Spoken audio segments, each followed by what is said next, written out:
আবু বকর সিদ্দিক রাদিয়াল্লাহু তাআলা সামনের দিকে তাকিয়ে দেখলেন উম্মে জামিল হাতের মধ্যে পাথর নিয়ে খুব জোরালো ভাবে দৌড়ে আসছে।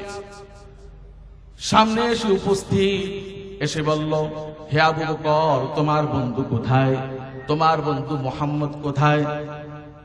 আবু বকর রাদিয়াল্লাহু তাআলা আনহু চুপ করে রইলেন, কোনো কিছুই বললেন না। উম্মে জামিল বলল, যদি আজকে পেতাম তাহলে ইচ্ছা মতো শায়েস্তা করতাম। এই বলে সে চলে যাচ্ছে, এই বলে সে চলে যাচ্ছে। হযরতে আবু বকর সিদ্দিক রাদিয়াল্লাহু তাআলা আনহু বললেন, ইয়া রাসূলুল্লাহ, আপনি তো সামনেই বসা, কিন্তু আমাকে দেখলো আপনাকে দেখলো না, তার কারণ কি? তার কারণ কি? আল্লাহর রাসূল বললেন, হে আবু বকর, তুমি শোনো, আমি যেই সত্তার কোরআন তেলাওয়াত করছি, যেই প্রভুর কোরআন তেলাওয়াত করছি, সেই প্রভু, সেই সত্তা, তার মাঝে আমার মাঝে একটা পর্দা দিয়ে অন্তরাল সৃষ্টি করে দিয়েছেন, যার কারণে সে আমাকে দেখতে পায় না। সুবহানাল্লাহ বলেন। আল্লাহ রাব্বুল আলামিন পরবর্তীতে আয়াত অবতীর্ণ করে বিশ্বনবীকে জানিয়ে দিলেন, وَإِذَا قَرَأْتَ الْقُرْآنَ جَعَلْنَا بَيْنَكَ وَبَيْنَ الَّذِينَ لَا يُؤْمِنُونَ بِالْآخِرَةِ حِجَابًا مَسْتُورًا।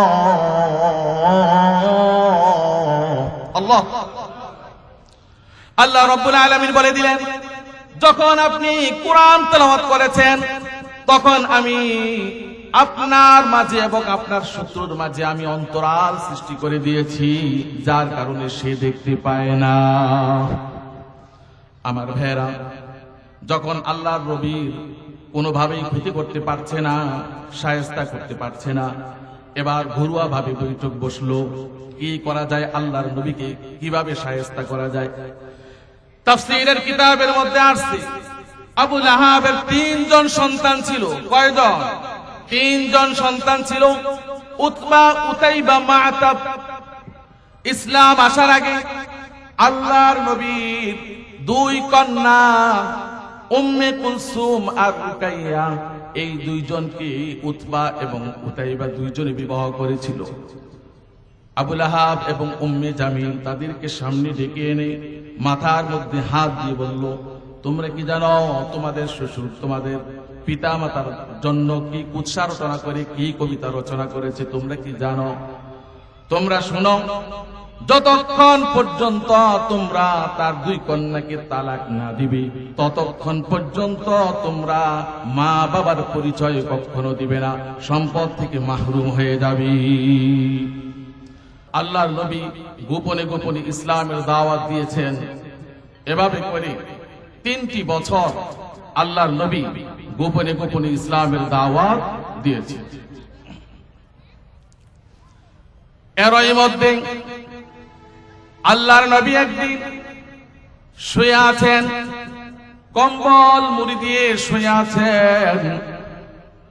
আল্লাহ রাব্বুল আলামিন হযরতে জিবরাইলকে পাঠিয়ে জানিয়ে দিলেন, ইয়া আইয়ুহাল মুদ্দাথির কুম ফাআনদির ওয়া রাব্বাকা ফাকাব্বির। হে বস্ত্রাবৃত ব্যক্তি, তুমি উঠো, তুমি উঠে মানুষকে পরকালের ভয় ভীতি প্রদর্শন করো, তুমি তোমার প্রতিপালকের বড়ত্ব প্রকাশ করো। আল্লাহর নবীর ঘুম ভেঙে গেল। জাগ্রত হয়ে তিনি ইসলামের দাওয়াত দিতে লাগলেন। আজ পর্যন্ত চলছে, কিয়ামত পর্যন্ত চলবে। আল্লাহর নবী চলে গিয়েছেন, আল্লাহর নবীর অনুসারী উলামায়ে কেরাম ইসলামের দাওয়াত দিচ্ছেন, কিয়ামত পর্যন্ত দিবেন। কেউ এই ইসলামের দাওয়াতকে বন্ধ করতে পারবে না। ঠিক কিনা বলেন? কেউ পারবে না। কারণ এই ইসলাম এসেছে আল্লাহ রাব্বুল আলামিনের পক্ষ থেকে। কার পক্ষ থেকে এসেছে? আল্লাহর পক্ষ থেকে এসেছে। যদি কেউ এই ইসলামকে দুনিয়ার থেকে মিটিয়ে দিতে চায়, তাহলে আল্লাহর কাছ থেকে মিটিয়ে দিতে হবে। যেমন দেখুন, এই লাইটের আলোটা যদি আপনি নিভাতে চান, তার সামনে দাঁড়িয়ে দাঁড়িয়ে সারা দিন সারা রাত যদি আপনি ফুয়াতে থাকেন, তাহলে এই লাইটের আলো আপনি নিভাতে পারবেন না। এই লাইটের আলো নিভাতে হলে সুইচের কাছে যেতে হবে, সেখানে গিয়ে বন্ধ করতে হবে। ঠিক অনুরূপ ভাবে ইসলামকে যদি আপনি এই পৃথিবীর থেকে চিরতরে মিটিয়ে দিতে চান, তাহলে আল্লাহ রাব্বুল আলামিনের কাছ থেকে সেখানে গিয়ে বন্ধ করতে হবে। তাছাড়া ইসলামকে কেউ পৃথিবীর থেকে বিলীন করতে পারবে না। ঠিক কিনা বলেন? যারাই বিলীন করতে পারবে তারাই ধ্বংস হয়ে যাবে। এই পৃথিবীর মধ্যে কত মানুষ ইসলামের দুশমনি করেছে, ইসলামকে দুনিয়ার থেকে চিরতরে মিটিয়ে দিতে যাওয়ার জন্য চেষ্টা করেছে, কিন্তু তারাই দুনিয়ার থেকে ধ্বংস হয়ে গিয়েছে। ঠিক কিনা বলেন? আমার ভাইয়েরা, আল্লাহর নবী গোপনে গোপনে ইসলামের দাওয়াত দিতে লাগলেন, গোপনে গোপনে ইসলামের দাওয়াত দিতে লাগলেন। 3টা বছর ইসলামের দাওয়াত দিয়েছেন গোপনে গোপনে।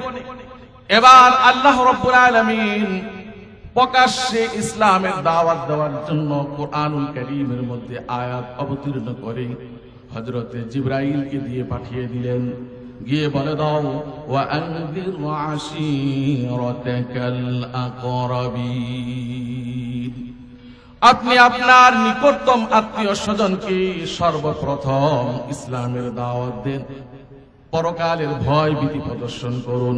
কারণ তারা মূর্তি পূজা করে, লাত উজ্জাতের পূজা করে তারা জাহান্নামী হয়ে যাচ্ছে, তাদেরকে আপনি সর্বপ্রথম দাওয়াত দেন। আল্লাহর নবী এই পয়গাম পেয়ে প্রকাশ্যে ইসলামের দাওয়াত দেওয়ার জন্য ওই যুগের প্রথা অনুযায়ী তিনি সাফা পাহাড়ের উপর উঠলেন। উঠে কুরাইশদেরকে সম্বোধন করে বলতে লাগলেন, ইয়া সবাহা ইয়া সবাহা, হাই বিপদ হাই বিপদ। এই আওয়াজ তৎকালীন যুগে ওই ব্যক্তি দিত যে যখন দেখত কোন শত্রু তার সম্প্রদায়ের বিরুদ্ধে আক্রমণ করার জন্য আসছে, তার সম্প্রদায়ের কোন ক্ষতি করার জন্য আসছে, তখনই এই আওয়াজ দিয়ে তাদেরকে সতর্ক করে দিত। আল্লাহর নবী যখন এই আওয়াজ দিয়েছেন, কুরাইশদের কর্ণকুহরের মধ্যে এই আওয়াজ পৌঁছে গেল। তারা বলতে লাগলো, কি আওয়াজ দিয়েছি, এই আওয়াজ কে দিয়েছে? বলা হলো, আমাদের আল আমিন, আমাদের as-সাদিক, অর্থাৎ আল্লাহর নবীকে কাফের মুশরিকরা আল আমিন, বিশ্বাসী, as-সাদিক, সত্যবাদী হিসাবে তারা আখ্যায়িত করত। সুবহানাল্লাহ। এই আওয়াজ শুনে তারা দলে দলে সাফা পাহাড়ের পাদদেশে এসে উপস্থিত হলো। যারা আসতে পারলো তারা তো আসছেই, আর যারা আসতে পারে না তারা প্রতিনিধি পাঠিয়ে দিয়েছে, গিয়ে দেখো আমাদের আল আমিন, আমাদের as-সাদিক কি বলে তোমরা শুনে আসো। যখন সবাই উপস্থিত হলো, আল্লাহর নবী সবাইকে সম্বোধন করে বললেন, আমি যদি বলি পাহাড়ের ওই পাশে একদল শত্রু আছে, সকাল বেলায় অথবা সন্ধ্যা বেলায় তোমাদের উপর আক্রমণ করবে, তখন তোমরা আমাকে আমার কথা বিশ্বাস করবে? তারা সবাই বলল, অবশ্যই আমরা তোমার কথা বিশ্বাস করব, অবশ্যই বিশ্বাস করব, কারণ তুমি জীবনে কোনোদিন আমাদের সামনে মিথ্যা কথা বলনি। সুবহানাল্লাহ। এবার আল্লাহর নবী মূল বক্তব্য শুরু করলেন। আল্লাহর নবী বললেন, ফাইন্নী নাযীরুল লাকুম বাইনা ইয়াদাই আযাবিন শাদীদ। আল্লাহু আকবার। হে কুরাইশরা, তোমাদের সামনে এক মহা বিপদ রয়েছে, মহা বিপদ রয়েছে। এটা দুনিয়াবি কোনো বিপদ নয়, পরকালীন বিপদ। এই বিপদ থেকে উদ্ধার করার জন্যই আল্লাহ রাব্বুল আলামিন আমাকে তোমাদের মাঝে পাঠিয়েছেন ভীতি প্রদর্শনকারী হিসাবে। এই বিপদ থেকে আমি তোমাদেরকে রক্ষা করতে পারবো না, তবে পারবো যদি তোমরা একটি কথা মন দিয়ে বিশ্বাস করো, প্রাণ দিয়ে বিশ্বাস করো, মুখে উচ্চারণ করো, মানো, তাহলে তোমরা এই ভীতি থেকে, এই আযাব থেকে, এই ধ্বংস থেকে তোমরা বাঁচতে পারবে, আমি তোমাদেরকে বাঁচাতে পারবো। সবাই বলল সেই কথাটা কি?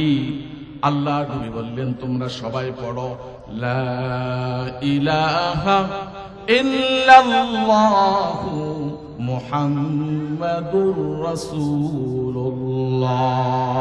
আবার সবাই বলি, লা ইলাহা ইল্লাল্লাহু মুহাম্মাদুর রাসূলুল্লাহ।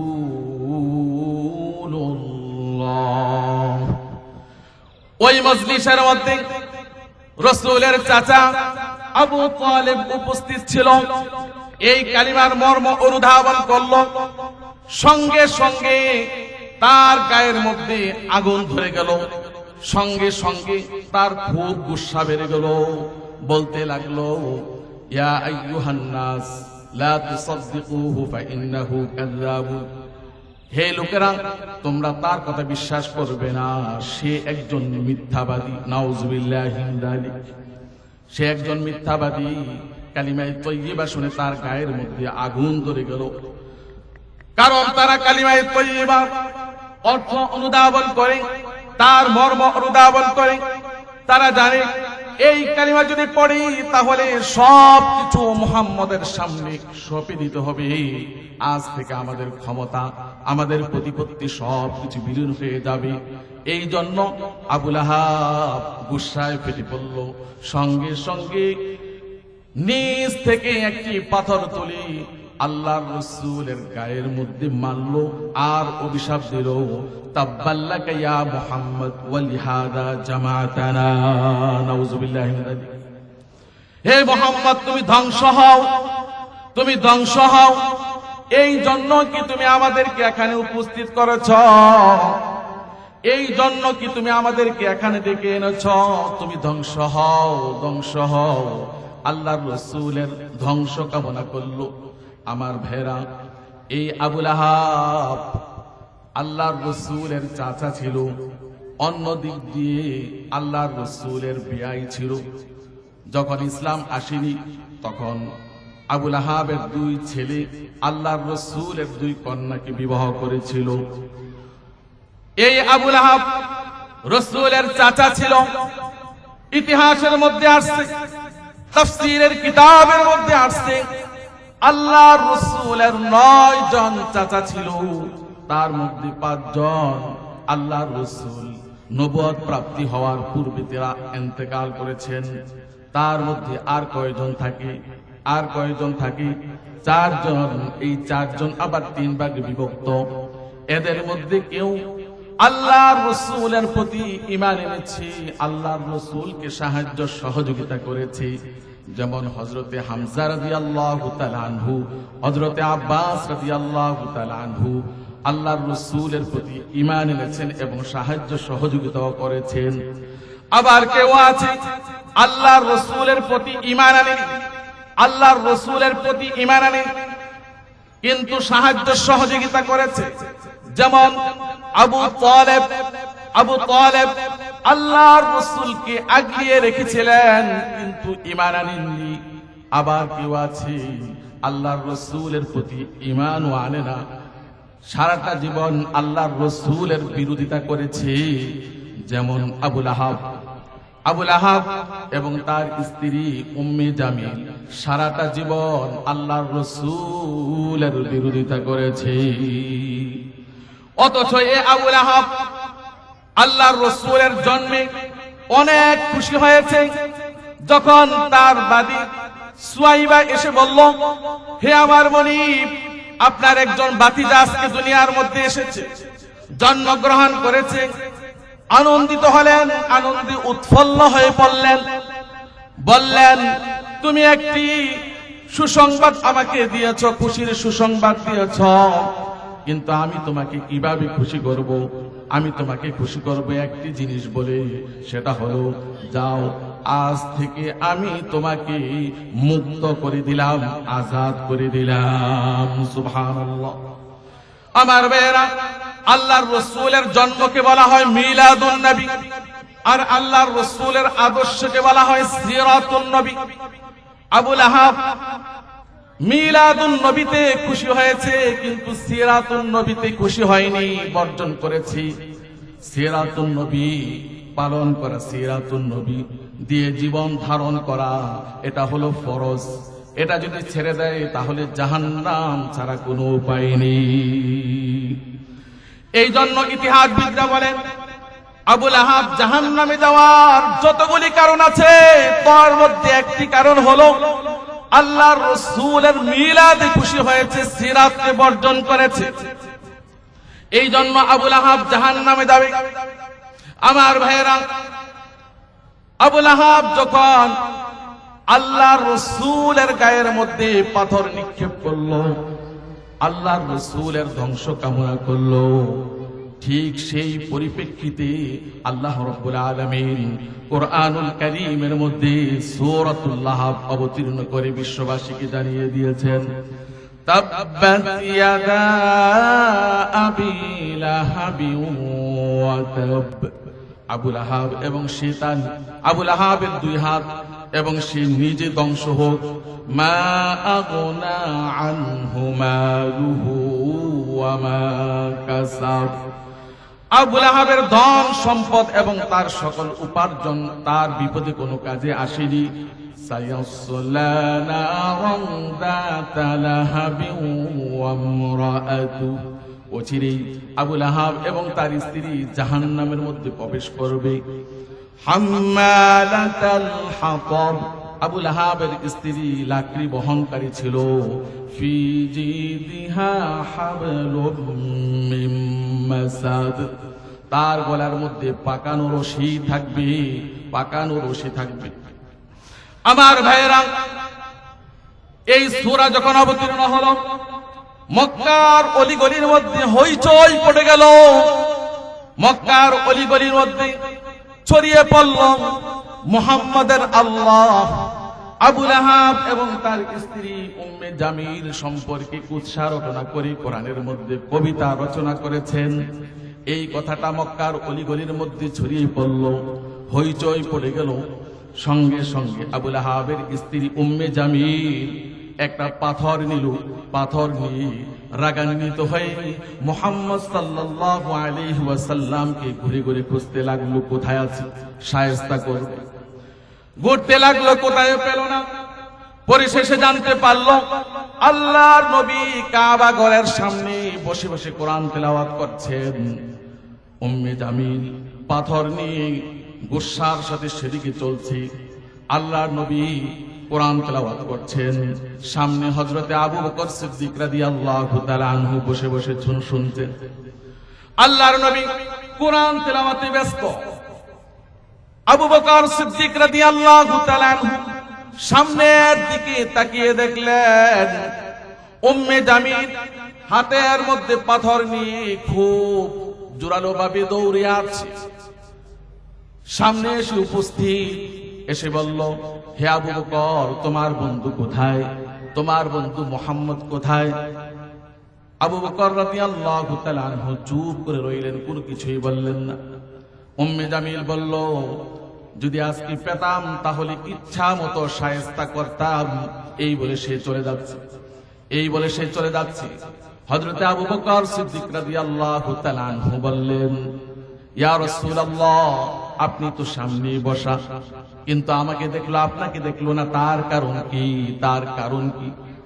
আল্লাহর রাসূল বললেন, হে আবু বকর, তুমি শোনো, আমি যেই সত্তার কোরআন তেলাওয়াত করছি, সেই যেই প্রভুর কোরআন তেলাওয়াত করছি, সেই প্রভু, সেই সত্তা, তার মাঝে আমার মাঝে একটা পর্দা দিয়ে অন্তরাল সৃষ্টি করে দিয়েছেন, যার কারণে সে আমাকে দেখতে পায় না। সুবহানাল্লাহ বলেন। আল্লাহ রাব্বুল আলামিন পরবর্তীতে আয়াত অবতীর্ণ করে বিশ্বনবীকে জানিয়ে দিলেন, وَإِذَا قَرَأْتَ الْقُرْآنَ جَعَلْنَا بَيْنَكَ وَبَيْنَ الَّذِينَ لَا يُؤْمِنُونَ بِالْآخِرَةِ حِجَابًا مَسْتُورًا। আল্লাহ আল্লাহ রাব্বুল আলামিন বলে দিলেন, যখন আপনি কোরআন তেলাওয়াত করেছেন, তখন আমি আপনার মাঝে এবং আপনার শত্রুর মাঝে আমি অন্তরাল সৃষ্টি করে দিয়েছি, যার কারণে সে দেখতে পায় না। আমার ভাইরা, যখন আল্লাহর নবীর কোনোভাবেই ক্ষতি করতে পারছে না, শায়েস্তা করতে পারছে না, এবার ঘরোয়া ভাবে বৈঠক বসলো, কি করা যায়, আল্লাহর নবীকে কিভাবে শায়েস্তা করা যায়। তাফসীরের কিতাবের মধ্যে আসছে, আবু লাহাবের 3 জন সন্তান ছিল। কয়জন? 3 জন সন্তান ছিল। উতবা, উতাইবা, মাআতাব। ইসলাম আসার আগে আল্লাহর নবীর 2 কন্যা উম্মে কুলসুম আর রুকাইয়া, এই 2 জনকে উতবা এবং উতাইবা 2 জনে বিবাহ করেছিল। আবু লাহাব এবং উম্মে জামিল তাদেরকে সামনে ডেকে এনে মাথার মধ্যে হাত দিয়ে বলল, তোমরা কি জানো তোমাদের শ্বশুর তোমাদের পিতা মাতার জন্য কি কুৎসা রচনা করে, কি কবিতা রচনা করেছে, তোমরা কি জানো? তোমরা শোনো, যতক্ষণ পর্যন্ত তোমরা তার 2 কন্যাকে তালাক না দিবে, ততক্ষণ পর্যন্ত তোমরা মা বাবার পরিচয় কখনো দিবে না, সম্পদ থেকে মাহরুম হয়ে যাবে। মা বাবার কথায় প্রভাবিত হয়ে উতবা এবং উতাইবা আল্লাহর নবীর 2 কলিজার টুকরা উম্মে কুলসুম এবং রুকাইয়াকে তালাক দিয়ে দিল। আমার ভাইরা, উতাইবা ছিল মা বাবার মতো দুষ্ট প্রকৃতির। সে শুধু তালাকই দিল না, বরং আল্লাহর রাসূলের মুখের মধ্যে থুতু মেরে দিয়েছে। নাউজুবিল্লাহি মিন যালিক। আল্লাহর রাসূল খুব অসন্তুষ্ট হলেন, কষ্ট পেলেন, মনটা ভেঙে গেল। আল্লাহর রাসূলের মুখ দিয়ে বের হয়ে গেল, আল্লাহুম্মা সাল্লিত আলাইহি কালবাম মিন কিলাবিক। হে আল্লাহ, তোমার সৃষ্টি জগতের মধ্যে যত হিংস্র প্রাণী আছে, তুমি একটি কুকুর তার উপর লালায়িত করে দাও, তার উপর চড়াই করে দাও। আল্লাহর নবী বদদুয়া করেছেন, সঙ্গে সঙ্গে কবুল হয়ে গিয়েছে। সঙ্গে সঙ্গে আল্লাহ রাব্বুল আলামিন কবুল করে নিয়েছেন। ইতিহাস লেখে তাফসীরের কিতাবের মধ্যে আছে, উতাইবা এক দল বণিক দলের সাথে, একদল বাণিজ্যিক কাফেলার সাথে ব্যবসা করার জন্য সিরিয়ায় যাচ্ছে। প্রতিমধ্যে যাওয়ার সময় রাত হয়ে গেল, জঙ্গলের পাশে তাঁবু গাড়ল, সবাই এখানে রাতে শয়ন করবে, থাকবে। সবাই শুয়ে গেল। হঠাৎ করে উতাইবা বাঘ বাঘ বলে চিৎকার দিয়ে উঠল। সবাই চতুর্দিকে তাকিয়ে দেখলো কোথাও কোনো বাঘ নেই। তাকে শান্ত করে আবার শুয়ে দিল। আবার একটু পরে বাঘ বাঘ বলে চিৎকার দিয়ে উঠল। সবাই চতুর্দিকে তাকিয়ে দেখলো কোনো বাঘ নেই। তারপর তারা সবার মাঝখানে উতাইবাকে শোয়ালো, যাতে করে কোনো ভয় না পায়, কেউ ক্ষতি না করতে পারে। সবাই যখন গভীর ঘুমের মধ্যে বিমুখ, হঠাৎ করে আল্লাহর কুদরতি এক বাঘ জঙ্গল থেকে এসে উতাইবাকে ছু মেরে জঙ্গলের মধ্যে নিয়ে তার অঙ্গ পতঙ্গগুলি সবগুলি ছিন্ন বিচ্ছিন্ন করে ফেলে রেখেছে। সকালবেলায় কাফেলার লোকেরা চলে যাবে এখান থেকে। ঘুম থেকে জাগ্রত হয়ে প্রত্যেকের সামানগুলি নিয়ে নিল। সবাই দেখলো আমাদের সাথীরা ঠিক আছে কিনা। দেখলো মাঝখানে উতাইবা নাই। খুঁজতে লাগলো, কোথাও খুঁজে পেল না। জঙ্গলের মধ্যে গিয়ে দেখলো তার দেহটা ছিন্ন বিচ্ছিন্ন হয়ে চতুর্দিকে পড়ে আছে। নাউজুবিল্লাহি মিন যালিক। আমার ভাইরা, সূরাতুল লাহাব সম্পর্কে আলোচনা শুনছিলাম। নামাজের মধ্যে পড়ি, কিন্তু কোনোদিন চিন্তা করি না আল্লাহ রাব্বুল আলামিন এই সূরার মধ্যে কি দিয়েছেন, এই সূরার মধ্যে কি আছে, কোনোদিন চিন্তাও করি না।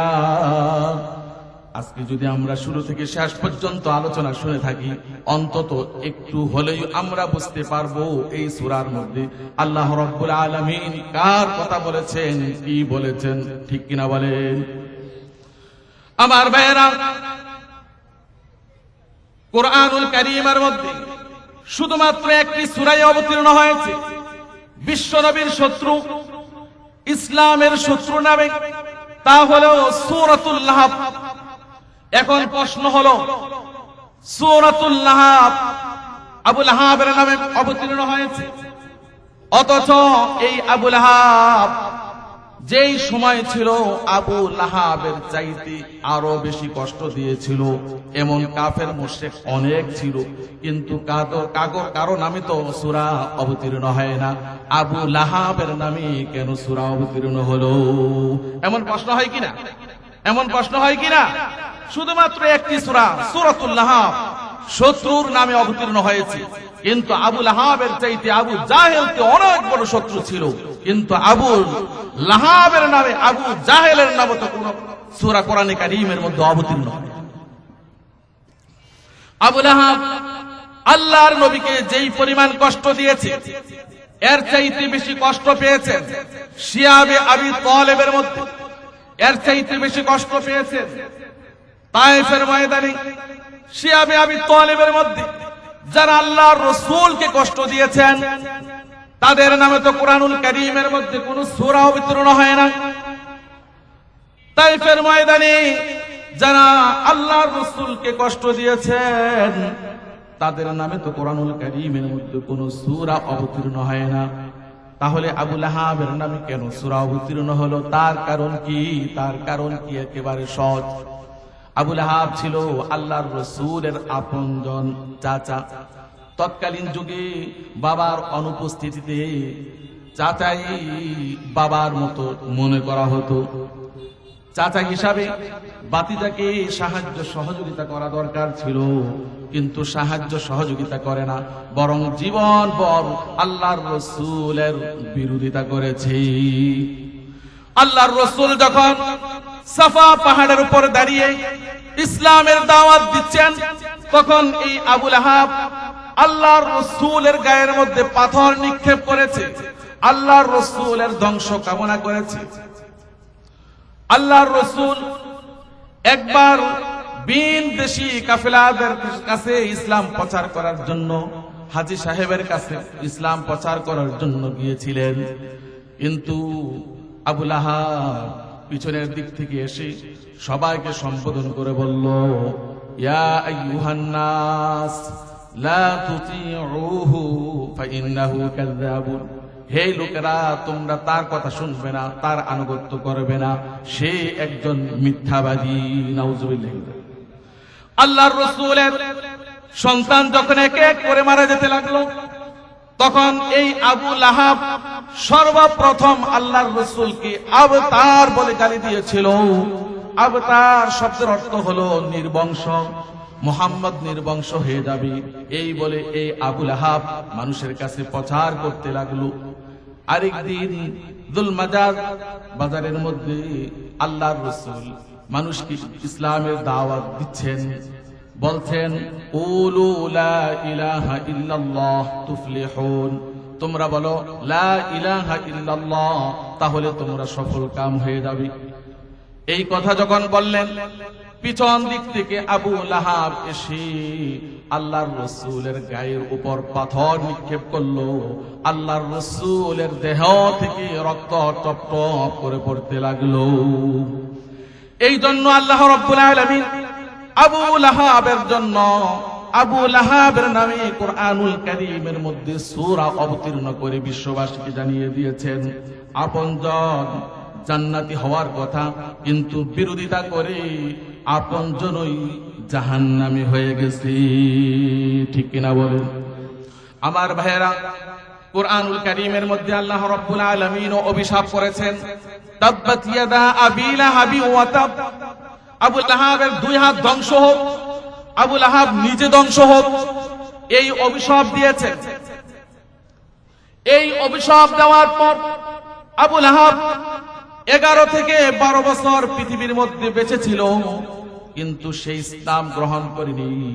তার সাঙ্গপাঙ্গ যারা আছে তাদের মধ্যে অনেকে ইসলাম গ্রহণ করেছে, কিন্তু আবু লাহাব ইসলাম গ্রহণ করে না।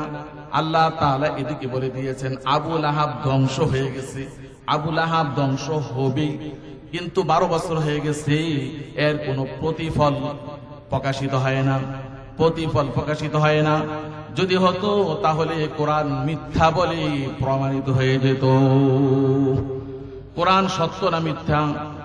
নিঃসন্দেহে সত্য, এর চাইতে সত্য আর পৃথিবীর মধ্যে কোনো কিছুই হতে পারে না।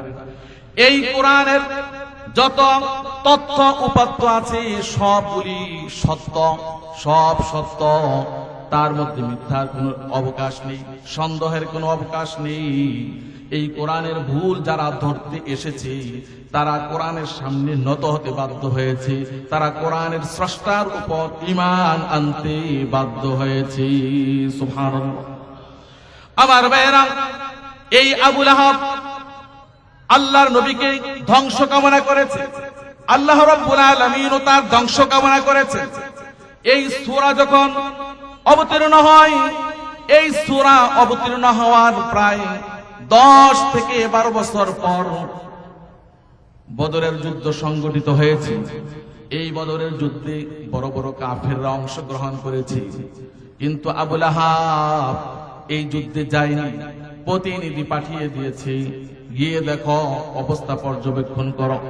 খাদেম পাঠিয়ে দিল, খাদেম এসে দেখলো, এসে সংবাদ দিল, আমরা তো সংখ্যায় বেশি আর মুসলমান শুধু 313 জন ছিল, কিন্তু বদরের যুদ্ধে দেখলাম সাদা পোশাকধারী একদল পুরুষ, সাদা পোশাকধারী একদল পুরুষ, মাথার মধ্যে সাদা পাগড়ি, এমন মানুষগুলি তাদের পক্ষ হয়ে যুদ্ধ করছে, তাদের কারণে আমরা এই যুদ্ধে পরাজয় বরণ করেছি।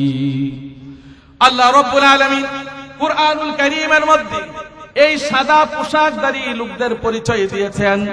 লাকাদ নাসারাকুমুল্লাহু বিবাদরিন ওয়া আনতুম আযিল্লা।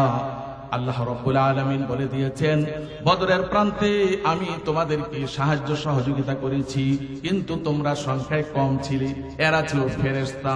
ফেরেশতা দিয়ে আল্লাহ রাব্বুল আলামিন বদরের প্রান্তে মুসলমানদেরকে সাহায্য সহযোগিতা করেছেন। সুবহানাল্লাহ। ভাইরা, বদরের প্রান্তে আবু লাহাব যায়নি, আবু লাহাব গোলাম পাঠিয়ে সংবাদ নিয়েছে।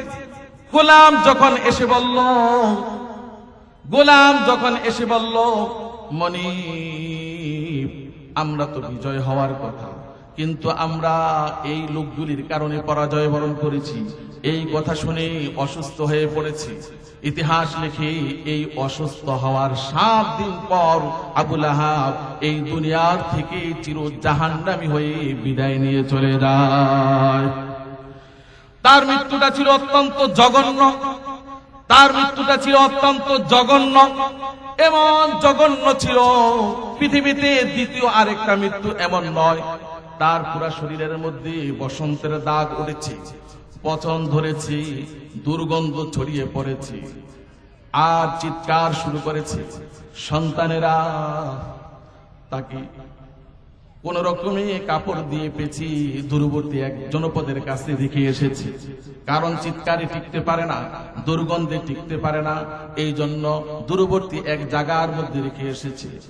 যেখানে রেখে এসেছে ওই এলাকার পাশে যত জনপদ আছে সবাই অতিষ্ঠ হয়ে গেল তার চিৎকারে আর তার দুর্গন্ধে, সবাই অতিষ্ঠ হয়ে গেল।